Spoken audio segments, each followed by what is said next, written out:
Welcome to the Edition Wars podcast, where we discuss RPG ideas, compare rules, establish sacred cows, fight about what's best, kill the cows, and generally geek out over our favorite games. I'm Brandon Stoddard. And I'm Sam Dillon. And in this, our second episode, we are finishing up our discussion about two-hit rolls and armor class. And we're going to talk a little bit more about 3rd edition, and then we're going to delve into 4th and 5th edition. So, Brandis, we ended our last episode with, we kind of covered 3rd edition, but it's so big. Is there anything you want to say about 3rd edition to bring us back to where we were? Thinking about what I wanted to say about 4th edition reminded me of something that we need to say about 3rd edition, because it's going to wind up being relevant in understanding exactly how and why bounded accuracy works the way it does. So let me circle back and point out the way ability scores are affecting attack accuracy, right? So it's always been true in D&D that ability scores have a base range of 3 to 18, and it may or may not be possible to push above 18.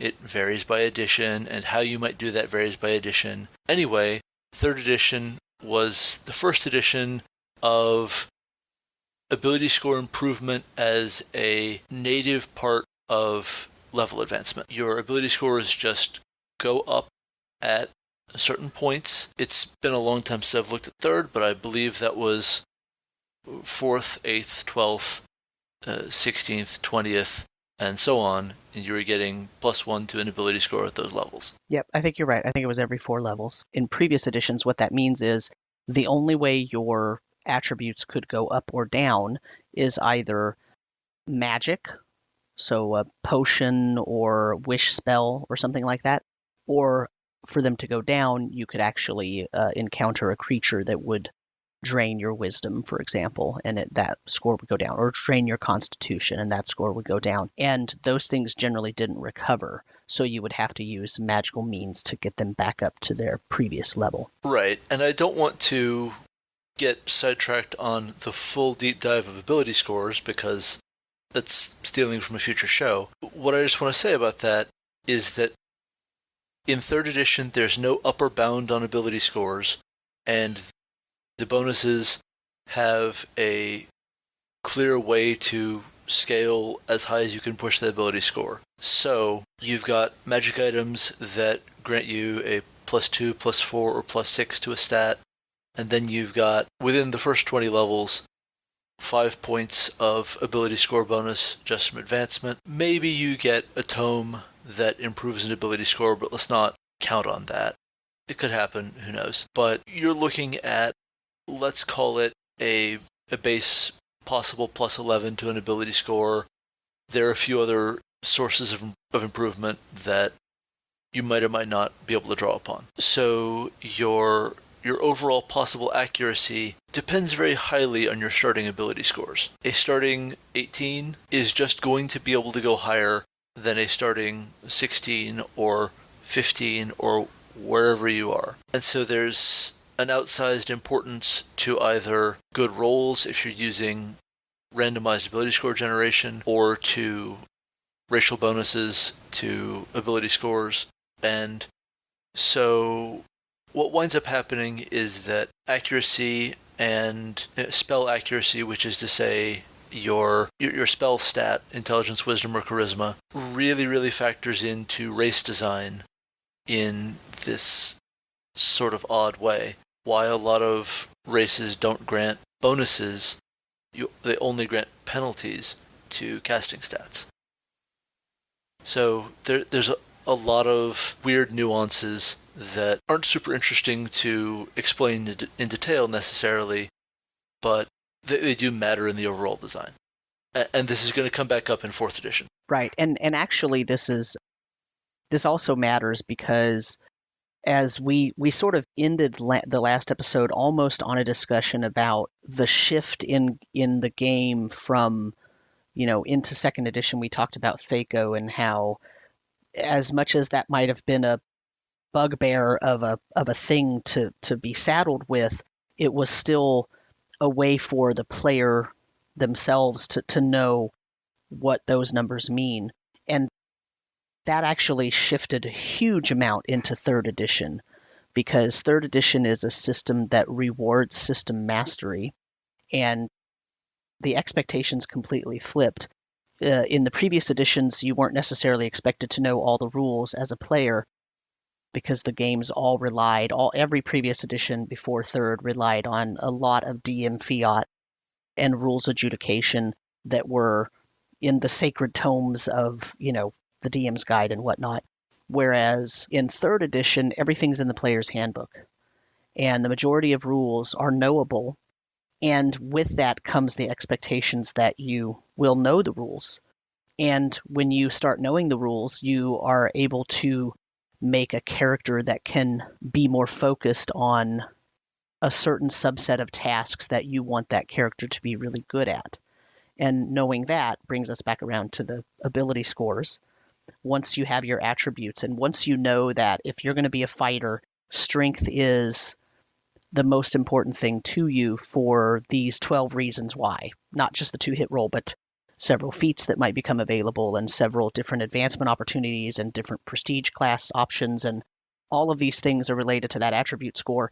You want to start with the highest number possible. Right, that's absolutely true. The last major area of rules that was ever going to become player-facing, but in 3rd edition is still strictly DM-facing, is magic items. Right. And keeping this DM-facing gets pretty weird, because magic item creation feats become a thing in 3rd edition, and there's a very real sense that you need to optimize your magic item loadout. It's something that is a huge shift in thought process from editions before it, and it's going to stay true in 4th. It's going to probably be even more true in 4th, and then that idea is going to be set on fire in 5th edition. Yeah, I would agree with that. And the reason why is because in 4th edition, because they changed the action economy, all of the actions that were available for each character type were different. And because of all the options, each fighter is different from another fighter, which is true in 3rd edition too, don't get me wrong. But the difference is that all of the powers are slightly different, and they all may mimic each other, and they all may equal out to the same bonuses and whatnot, but the things that the powers do are slightly different, and in most cases, the player is going to know that better than the DM even is.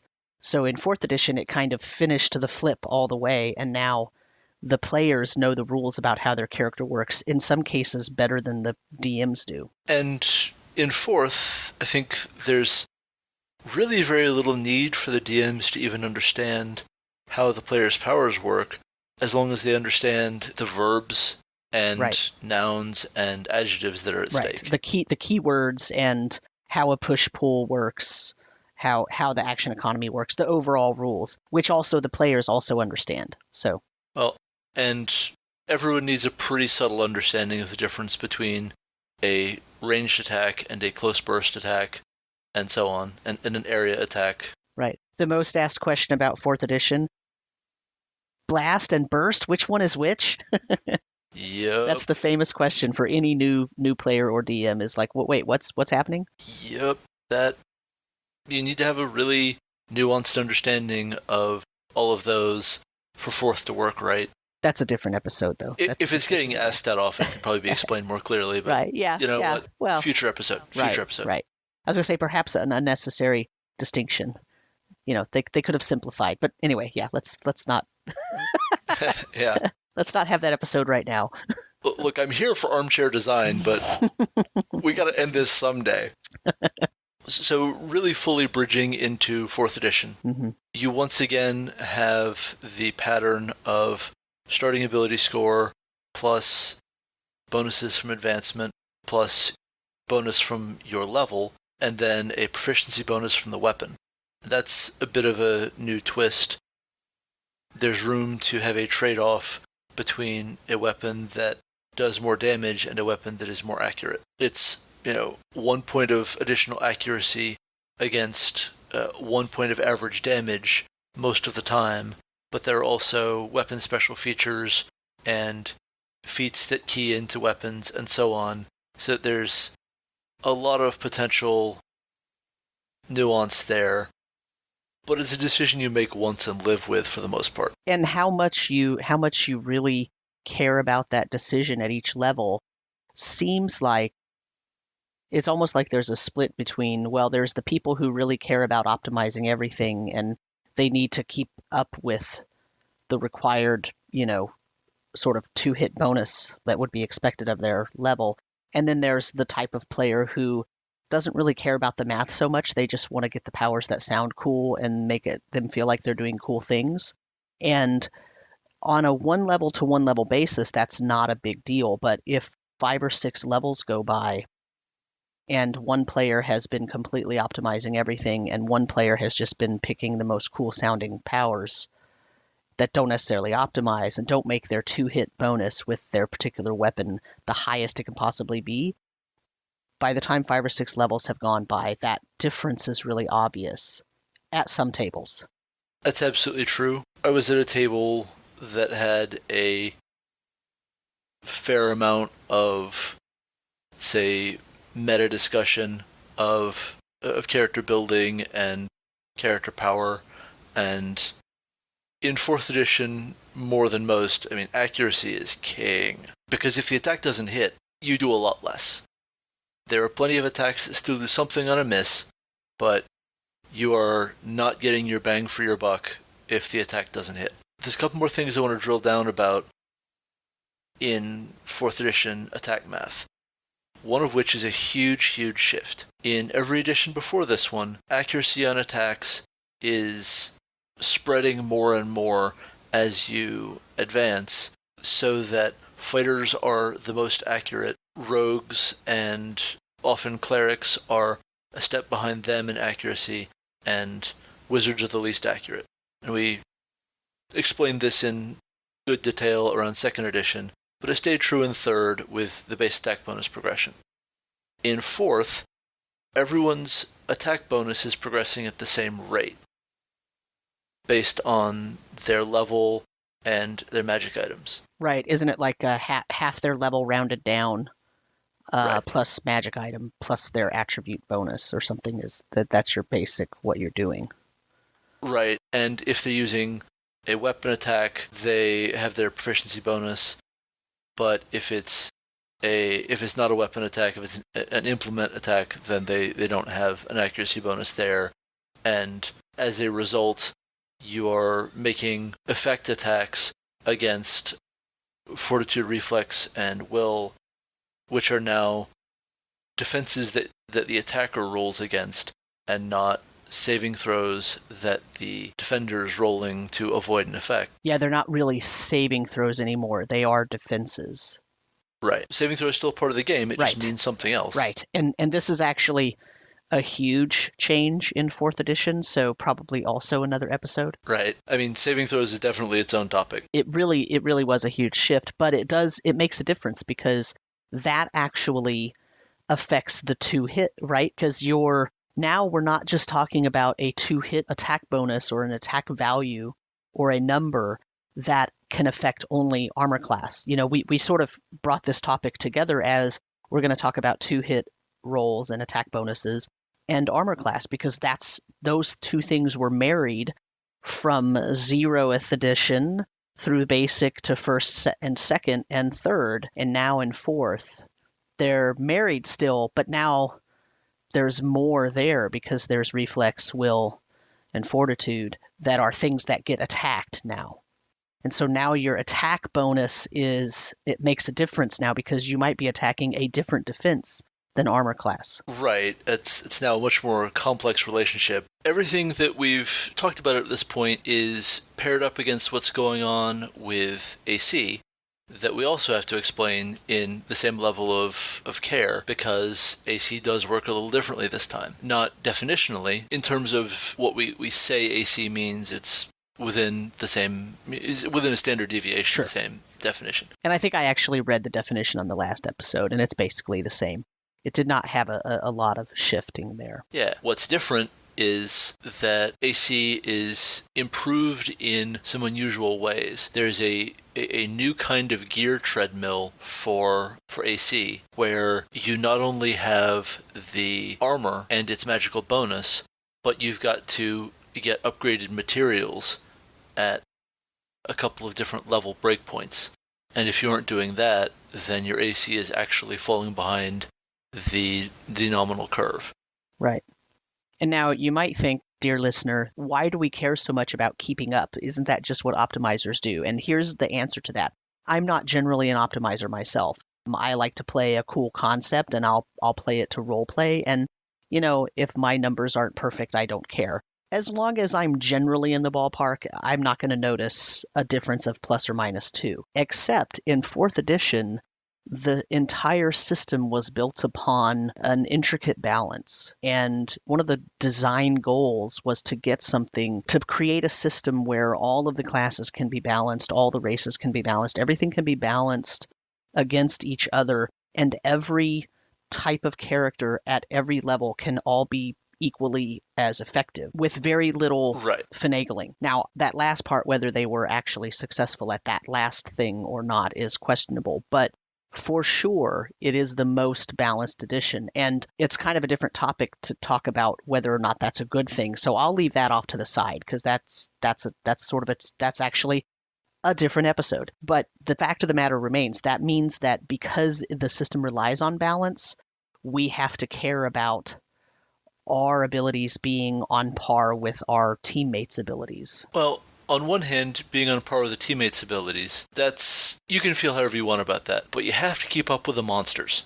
Right, sure, yes. And their AC that you're attacking and their other 3 defenses that you're attacking do matter. And your AC and defenses that are set up against their attack bonus matter. Right? Right, exactly. And all the different monster types have different starting points for their attack bonus and all of their defenses and their damage and so on, and those scale in their different ways across the different monster types. And so that brings me to really getting to talk about the one bug that made it into production, let's say, of 4th edition, where so 4th edition is broken into fundamentally heroic tier, paragon tier, and epic tier. And this is 1st to 10th, 11th to 20th, and 21st to 30th level. And about midway through each tier, the best attack bonus you can have fell behind monster defenses by 1 point. So you're starting at a nominal parity at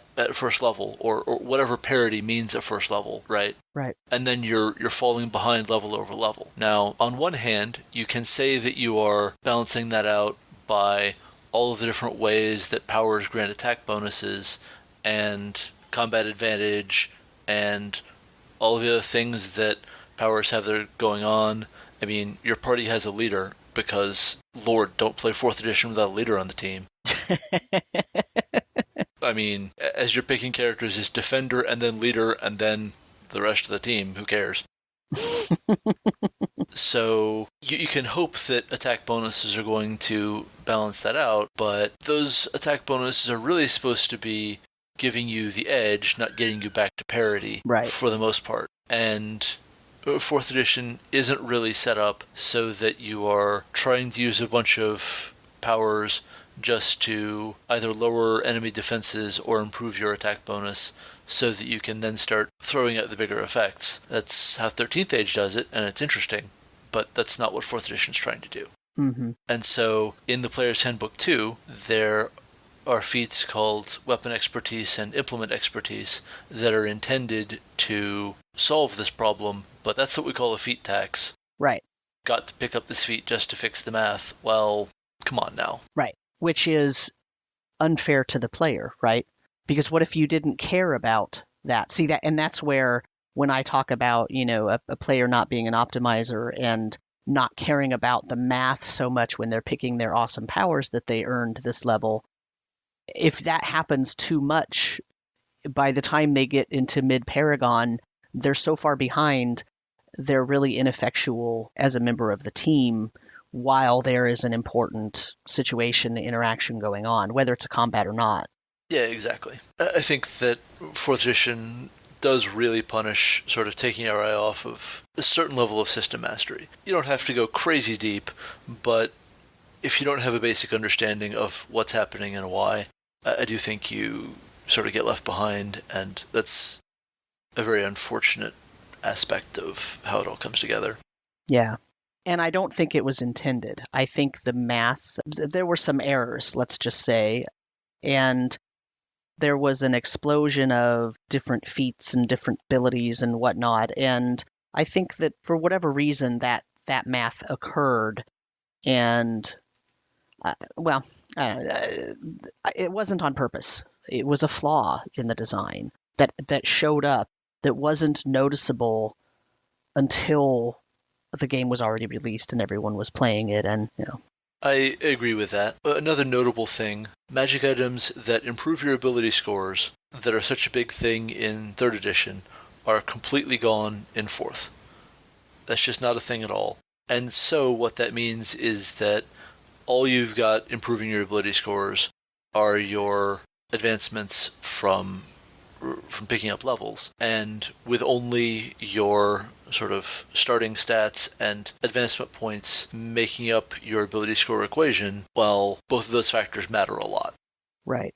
I think that it really curtails your freedom to improve your lower ability scores, even though it's now split into, I think you get +1 to 2 different stats. Right. So it kind of is saying, we'll put 1 point in your attack stat and 1 point kind of wherever, and that more or less works. Depending, put one in strength and 1 in con, right? Or put 1 in wisdom and 1 in con, or put right. 1 in right, or 1 in dexterity and 1 in con, or one in. And it's worth saying that most classes and possible builds have a primary stat and a secondary stat. Yeah.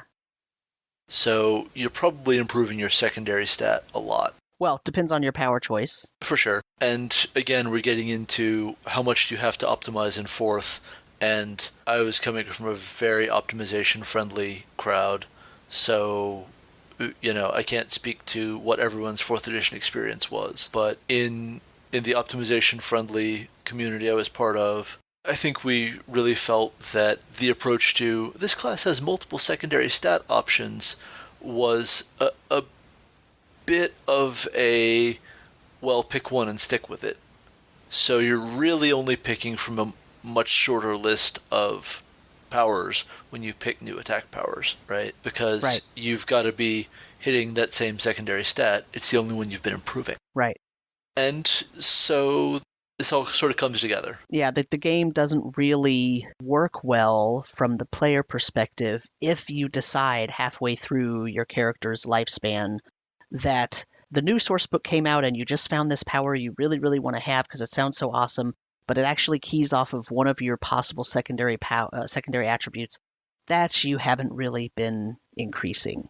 Right. So now forget it. You either don't get to use that power, or you talk to the GM and rebuild from scratch, which is okay, but I guess, but that doesn't feel great. That's not great. It's not a great resolution. So I think that is the meat of what I want to say about 4th. I mean, I've touched on the fact that a lot of attack powers either grant bonuses to hit or penalties to enemy defense, just like a lot of monsters do something to get a bonus to hit or penalize your defense in some way to improve the chances of landing attacks for real. And so there's a lot of potential fiddly math there, and which I think actually is one of the reasons why such a large flaw got through, right? I think that's probably fair. Let's hop over to 5th edition then. I could say a ton about 4th edition. I actually love the game. I'm a huge fan of 4th edition. I think I'm a sort of a rare breed because I was a huge fan of basic D&D and 1st edition, and then my second favorite is probably 4th. Although 5th is edging up there. The more I play it, the better it feels. So I could talk about 4th edition for hours and hours. I mean, we were definitely huge fans of 4th when it was the active edition. And then we hit some burnout and moved over to Mage the Awakening, and then when D&D Next came around, we were excited for that. And I'm firmly in the camp of, you know what, 5th edition is, for me, the best edition yet published. I'm loving it right now. It'd be tough for me to go back to 4th at this point because the math is as fiddly as it is. And I feel like there's a lot of start and stop involved in, hey, do you remember that additional +1? That because you're in this aura from my shaman's, bear companion or whatever, right? Right. Yep. Yeah, but see, I feel like 3rd edition had a lot of fiddly bonuses. Dude, I am not letting 3rd off the hook. Yeah. No, sir. Yeah. No, I know. I'm just saying that I think 4th edition has a lot of drawbacks, but I think a lot of the drawbacks that were brought into 4th edition are just the very similar drawbacks to what all the previous editions had in certain ways. I think that's fair. And I think that's probably one of the reasons that, if I segue here really smoothly, that's probably one of the reasons, actually, that 5th edition is the way it is, that it incorporates certain small modular pieces from the different editions, and they play tested it with enough people and designed it over a long enough span of time that they were able to actually determine what works and what doesn't work, versus playtesting with the small insular group of people and not being able to test every single thing before it's released and find the flaws in it. I think that 5th edition was very, very well play tested and very well looked at and designed before the actual release of the game. Right. I mean, we were deep into D&D Next playtesting. I mean, the campaign I am running now started in D&D Next and just kept up converting to each new packet, and then up converted to 5th when 5th actually came out. That's what we've been doing the whole time. Yep. So here we are in 5th edition, and there are some key lessons that they seem to have learned from problems I've gotten to touch on in this episode that are not a thing in 5th. In 5th edition, everyone's accuracy scales in the same way, thanks to proficiency bonuses being a universal thing. The fighter is not inherently more accurate than the rogue, outside of the archery fighting style. Right. And but basically, outside of a couple of edge cases, right, bounded accuracy keeps it so that you have small numbers, and everyone has the same, they're dealing with the same set of small numbers, and every class increases their basic proficiency at the same time. Right.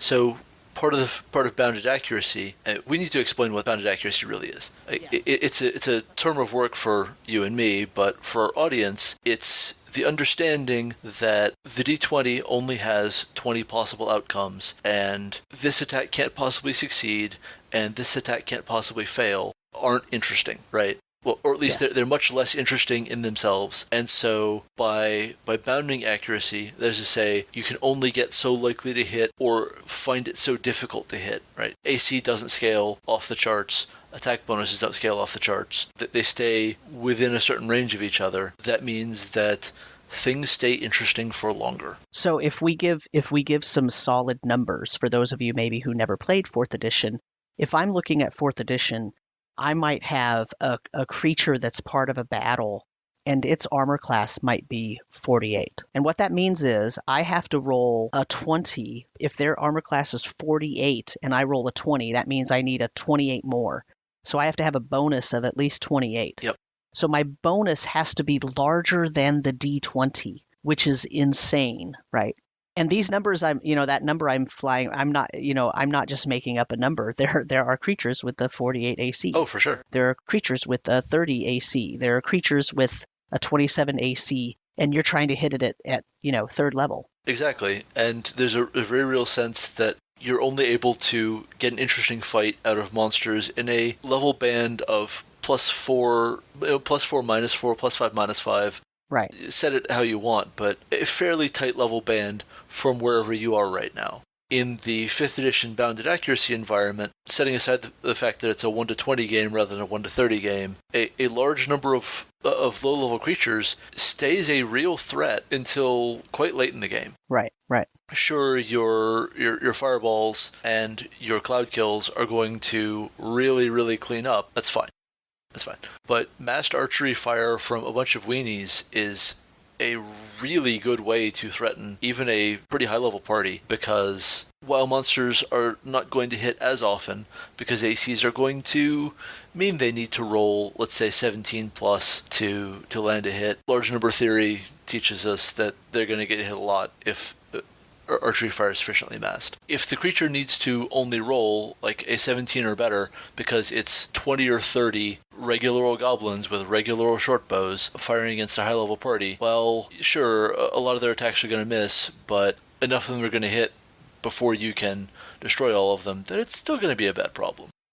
And keeping creatures interesting for a longer span of levels is a huge benefit of bounded accuracy. Another piece of that is that ability scores have caps. There are very few ways, though there are a few, there are very few ways to push ability scores above 20. And what this means is that the importance of your starting ability score is still there, but it's way reduced from what it was in 3rd and 4th. Someone who starts with a 16 in their main stat as opposed to an 18 in their main stat isn't 2 points behind for their whole career. They might be a feat behind for their whole career because you're spending either an ability score increase or a feat, but at least you can catch up and have that 20. And the game in 5th edition is not reliant on feats to make you effective. Agreed.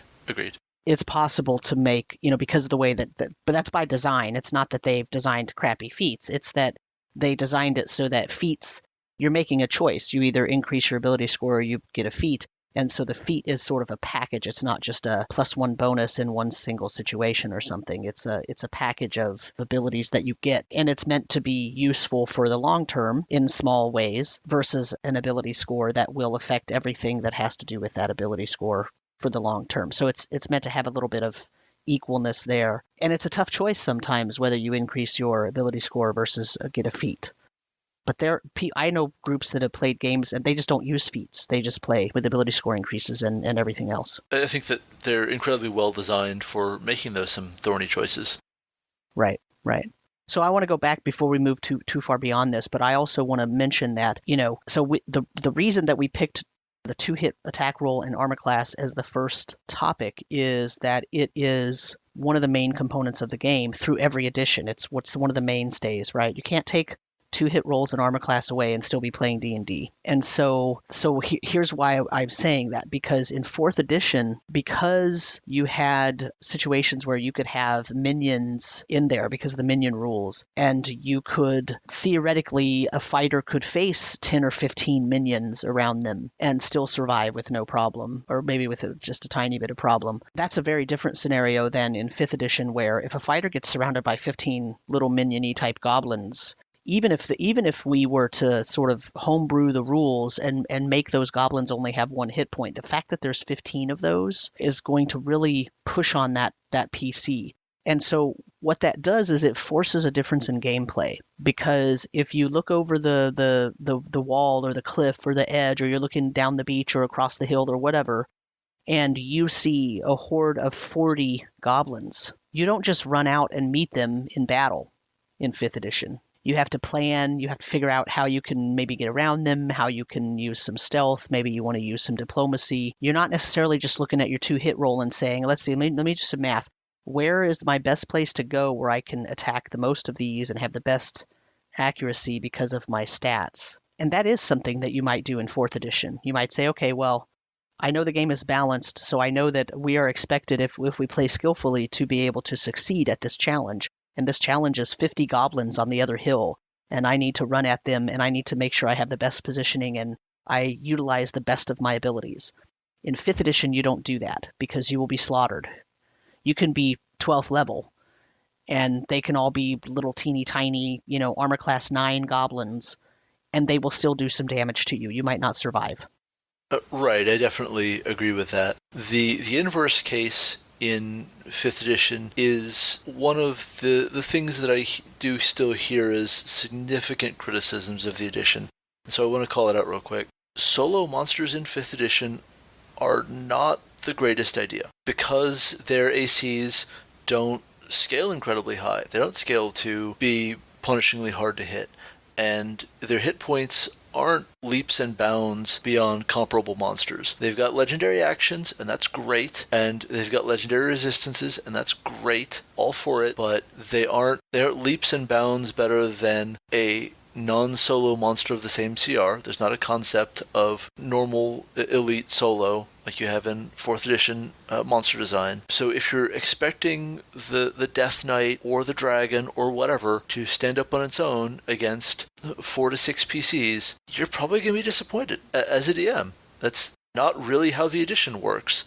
There need to be some adds, and that is a super hard lesson because it doesn't necessarily match what the fiction wants. Right. And so, this is one of those cases where some of the criticisms leveled at 4th edition, some of the things that 4th edition did were there for a reason. They were designed that way.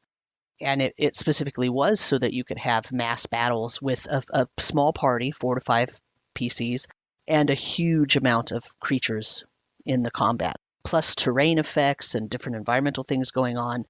And, it's not that you couldn't have those things in other editions, but, for example, in the very early editions, the way you did that was you broke out your miniatures and you played a miniature war game to simulate the war that was actually happening in the game. And then when that was over, you got the results, and then you went back to playing your single PC. Sure. There really wasn't a set of rules inside the game to let you do that. You had to step out of the game, play a different kind of game, but within the same overall sort of umbrella view of how the world works. If you wanted to actually play a war, you played a war game and finished the war or finished that battle, and then you went back.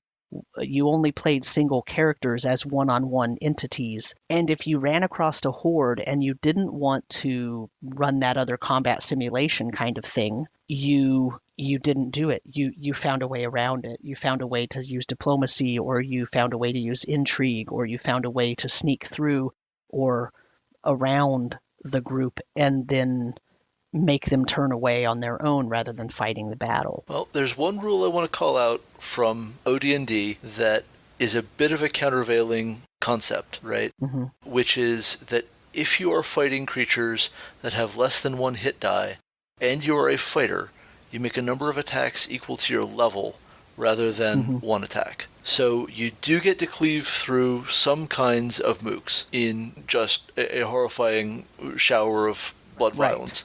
Right. Where is that, though? Is that in 1st edition? I want to say it's in OD&D. Okay. We're talking about an edition I haven't played, so I'm only pretty sure that this is not NASPOL, but yeah. I'm trying to remember. I know that exists somewhere. I can't remember where. But that still is talking about, what I'm talking about is humongous battles. Oh, for sure. And that kind of sounds like it's the same thing, but I'm not sure that that's the way that was actually played. At least in my groups, we never played it that way. But yeah, I mean, I don't want to try to purport something I don't actually know. So we never played it that way. If we actually were going to do some kind of mass battle, we pulled out the mass battle rules that were separate from the game, and then we went back to the actual D&D part later on. Sure. Or, later on in BECME, when they came out with the companion box, they did have some mass combat rules in there. But once again, then it sort of abstracts things out, and you're dealing with a different system in order to do those things that is different from a one-on-one sort of player PC creature interaction that we have in the more modern editions of the game. So I think I sidetracked us more than helping with the discussion, but my point of it all was that 5th edition has a very specific way to do things, and it works really well in small groups and in small battles, as small skirmishes. But you're right, if the party number, the party size, and the creature size, in terms of size of the group, number of combatants, isn't really close, if you have a few bad dice rolls, you can actually swing that thing really wildly if those numbers aren't the same. If you have 5 characters and you're going against 7 kobolds, you're probably okay. You got 4 characters going against 8 kobolds, you have a couple of bad dice rolls, you might have a TPK. Could happen. And in 4th edition, that would not happen. Not just because the characters are hardy. I know some people are, it was so hard to kill characters there. No, but that was by design because you're meant to be able to withstand huge onslaughts by design. Yep. There's a very different tone fundamentally to 4th and 5th. No question about it. And, I mean, one of the reasons that I am such a fan of 5th is that it is the tone I was looking for, right? It has the level of heroics, but still, you can be threatened. That is where I wanted to be. And judging by sales numbers, I'm not alone. That's true. So, what other thing do you want to mention about 2-hit and armor class if I pull us back to our you off tracked us and then I got us back on track and then I off tracked us and you got us back on track and then let's round it up. What do you think? What's your final thoughts about 5th edition? Well, so what are we doing? There's a hugely important thing we haven't mentioned about accuracy. Advantage and disadvantage. Oh, yes. Oh my god. It is in competition with bounded accuracy for the most important new mechanical concept in the whole system. I think here, can I interject? Yeah. I think bounded accuracy is the most important concept from the player perspective, and from the DM perspective, advantage disadvantage is the most important. I think that's pretty fair. I think that the amount of labor saving that advantage and disadvantage provide the DM essentially can't be overstated. Right. And that's what I mean. It's not that players don't care about advantage and disadvantage. It's that it makes my job so much easier. I don't have to remember all of those plus and minus buffs and all that stuff that you mentioned earlier about, the different classes having different abilities and spells and what's going on and when does one end and when does it begin and who knows what. Nobody has to take care of that. Nobody has to worry about it because all you need to do is you either have advantage or disadvantage or nothing. Yep, absolutely agree. And it just becomes an incredibly important part of the ebb and flow of classes and how everything fits together. Like, denying advantage becomes its own kind of mechanic. Don't suffer disadvantage when becomes its own kind of mechanic. But what actually happens in the math is that advantage and disadvantage are, roughly speaking, worth somewhere between +4 -4 or +5 -5. Mm-hmm. Again, roughly speaking, but it's collapsed into just another roll so that, again, bounded accuracy is preserved. Defenses don't need to scale as high if disadvantage is getting thrown around because it doesn't take much to have a low roll that's going to miss. And likewise, there aren't really many features at all that grant little floating +1s or +2s to attack or AC. That's not a thing. But getting advantage to attacks when you do this, or having a currency you can spend to gain advantage or impose disadvantage, that's absolutely a thing. Oh boy, is it. And it can't be spammed because advantage doesn't stack. Super true. And it super matters for how it all fits together. You could have 5 sources of advantage and 1 source of disadvantage, and what you have is a normal roll. You could have 5 sources of advantage and 5 sources of disadvantage. I don't know how you do that, but let's not get bogged down. And what you have is a normal roll. Mm-hmm. And that took some adjustment for my whole mentality toward the game when I first saw it going on. Because I had been playing 3rd and 4th for so long that the nuance of small bonuses and strategically adding up as many benefits as possible was very much what I thought the game was and was supposed to be. And 5th says, you know what, let's not design to those corner cases. Let's design to what happens in 80% of all cases, maybe 90% of all cases, that can be covered satisfactorily with disadvantage, straight roll, or advantage. Go. Right. And, well, they made a simple and easy to resolve thing that is perfectly satisfactory for the vast majority of cases, and When it isn't, then okay, fine. Right. It's a momentary speed bump, and then you're on to the next situation, and it's fine. Right. And in fact, two things to say about that. We can also be really honest and say, the number of times that somebody has had advantage and they roll like 2 3s, so even having advantage sure. doesn't mean that they automatically succeed. We talk about it averaging out to somewhere between a +4 and a +5 to your roll, but also you're talking about probabilities on a single dice roll. And so if you roll 2 dice, both of them can come up a 1. It happens. It does. And the converse is also true, that you can roll with disadvantage and you roll 2 17s, and it's like, it's just part of the game. That's what makes rolling the dice so fun, and you get to respond to all of the adverse circumstances that you're now in. It was a hard adjustment for me as well as a 4th edition player. But the thing is, the one case that is the most striking where they didn't use advantage and disadvantage, they use a +2 or -2 effect, is cover. Yep.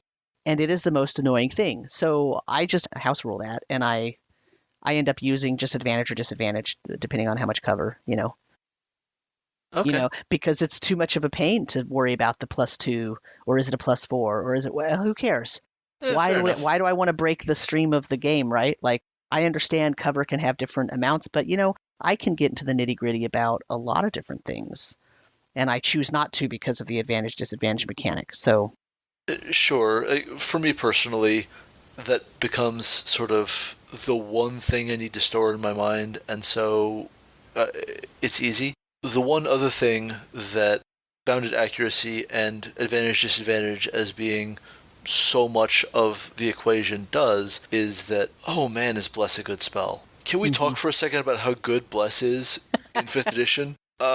So the long and the short of it is that 3 of your buddies, one of whom can be you, add a d4 to their attack roll and their saving throws. As many of those as they make for a minute. So I mean, that is so good. Like, you don't just bless their attacks or just bless their saves. So it is incredibly potent in the overall meta, to the point that when there are clerics and paladins in the parties I'm running, they tend to sort of feel like, well, my concentration is going to bless. It's cool that I have other spells, but my concentration is going to bless, because flipping a miss to a hit or flipping a failed save to a passed save is just so big. Mm-hmm. It is so big. The spell would still be good with fewer targets, is what I'm saying. Right. Yeah. But getting 3 targets at a time is enormous. So, like, bless for MVP in every fight. That's how we feel about it. Yeah, and at higher levels, you get even more. Yeah, if you cast at the higher level slot, I mean, go nuts.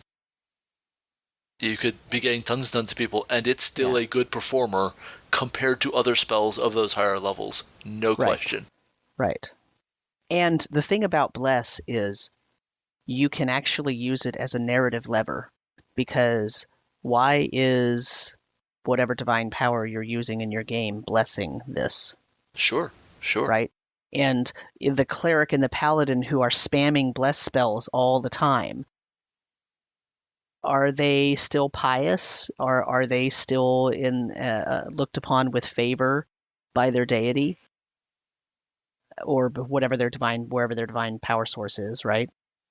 Because different worlds can have different things going on, but that's a narrative lever, and because that's such a powerful spell, if you start pressing on that narrative lever, suddenly it gets everybody's attention.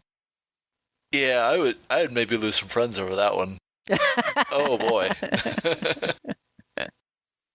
You'd have to warn them first, right? I mean, that's for sure. You don't just all of a sudden in combat, bless didn't work this time. You can't do it that way. That's not what I'm suggesting. Yeah. I'm just saying that, when you have something that is so awesome, and it is awesome, then that's actually an opportunity, right? That's an opportunity. I feel you. Because there aren't a lot. I mean, I don't want to say there aren't a lot of those, right? There's not a lot of super duper obvious, this is the thing that is really beneficial every time you use it. Yep. And so when there are those, then that's an opportunity for all the players and the DM to really start thinking about that in terms of the game and what's happening. Or not. I mean, whatever kind of game you want to play. Yeah, I mean, I definitely see what you're saying. I think it's an interesting approach, and I think that you could build some interesting stories around that as long as everyone at the table is on the same page of what can happen, right? I guess what I'm trying to point out is that's very different from 4th edition, right? Oh, for sure. Because for sure. In 4th edition, there were so many powers that were really good like that.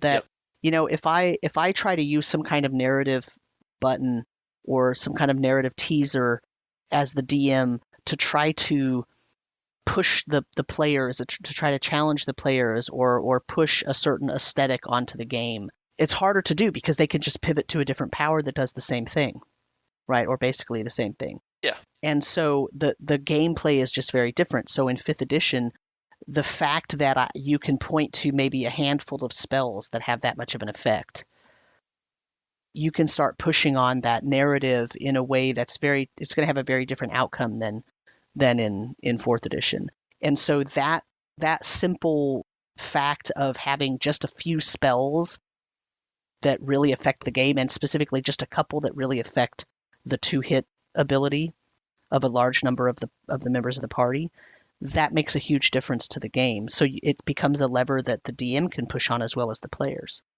Yep, I definitely agree with that.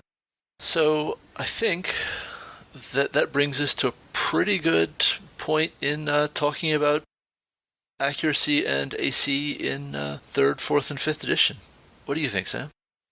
I think so. I think we've covered it. I think there's a lot of openness there that we could probably talk for another 2 hours about. I have one major project I want to talk about here as we sign out. So through Tribality, we are running the Seas of Odari Kickstarter. The Seas of Odari book is a setting book for 5th edition that deals with islands and piracy and sailing around and having a great swashbuckling time with a bunch of sorcery on the side. And it is going to be a really good time. Our Kickstarter has funded. We are knocking out stretch goals. We are coming up on 200% funded, and I am super excited to get to work on this with Sean Ellsworth and Mike Long and Colin McLaughlin and a bunch of other great folks from Tribality, and I hope you will check out the Seas of Odari Kickstarter. I'm sure we can put the link in the show notes so that you can look at what we're doing, and I hope you will give us your backing, because we are going to be bringing a lot of awesome stuff this time. With that out of the way, I guess I'll continue with saying that you can find me on Twitter at Brenda Stoddard. You can find my blog, Harbinger of Doom, www.brendastoddard.com, and I also write a whole bunch for Tribality. That's tribality.com, and I hope you will drop by and read my History of the Classes series and all the other stuff that I write about. Right on. And I am Sam Dillon. You can follow me on Twitter at DMSamuel, no spaces. My website is rpgmusings.com, and thank you so much for listening, and we hope you enjoyed this episode as much as you enjoyed the first one, and we'll be back in a couple of weeks with episode number 3.